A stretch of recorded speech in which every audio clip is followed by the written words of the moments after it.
கர்த்தருடைய வசனம் எவ்விதமாய் சொல்லப்பட்டிருக்கிறது. அவர் உமது மன விருப்பத்தின்படி உமக்கு தந்தருளி உமது ஆலோசனைகளை எல்லாம் நிறைவேற்றுவாராக.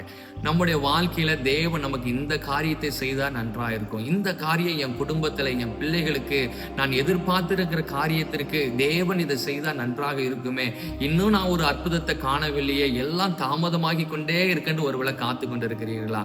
கர்த்தருடைய வசனம் இன்று உங்களை பார்த்து சொல்கிறது, அவர் உங்களுடைய மன விருப்பத்தை எல்லாம் நிறைவேற்ற போகிறார். நான் நிச்சயமா விசுவாசிக்கிறேன், தேவனுக்கு காத்திருக்கிற பிள்ளைகளுக்கு தேவன் ஒரு அதிசயத்தை இந்த நாளில செய்ய போகிறார். நீங்கள் எந்த காரியத்திற்காக ஆவலோடு காத்திருந்தீர்களோ, தாமதமாய் இருக்கிறது என்று புலம்பிக் கொண்டிருந்தீர்களோ, அதை எல்லாவற்றையும் தேவன் மாற்றி இன்று அவர் உங்களுடைய மன விருப்பத்தின்படி உங்களுக்கு தந்து உங்களுடைய ஆலோசனைகள் எல்லாம் தேவன் நிறைவேற்ற போகிறார். நீங்கள் சாட்சி சொல்லத்தக்கதாக தேவனுடைய சமூகத்தில் எழுந்து நின்று தேவனுடைய வசனத்தின் மூலமாய் அவர் என்னை ஆசீர்வதித்தார், அவருடைய சமூகத்தை தேடினேன், என்னை உயர்த்தினார் என்று சொல்லத்தக்கதாக கர்த்தர் இன்று உங்களை ஆசீர்வதித்து உயர்த்த போகிறார். நீங்கள் எதற்கும் கலங்காதீங்க, தேவன் உங்களோடு கூட இருக்கிறார். உங்கள் காரியத்தை வாய்க்க பண்ண தேவனுடைய கரமும் அவருடைய பிரசன்னமும் போதுமானதா இருக்கிறது. கர்த்தர் உங்களை ஆசீர்வதிப்பார். God bless you.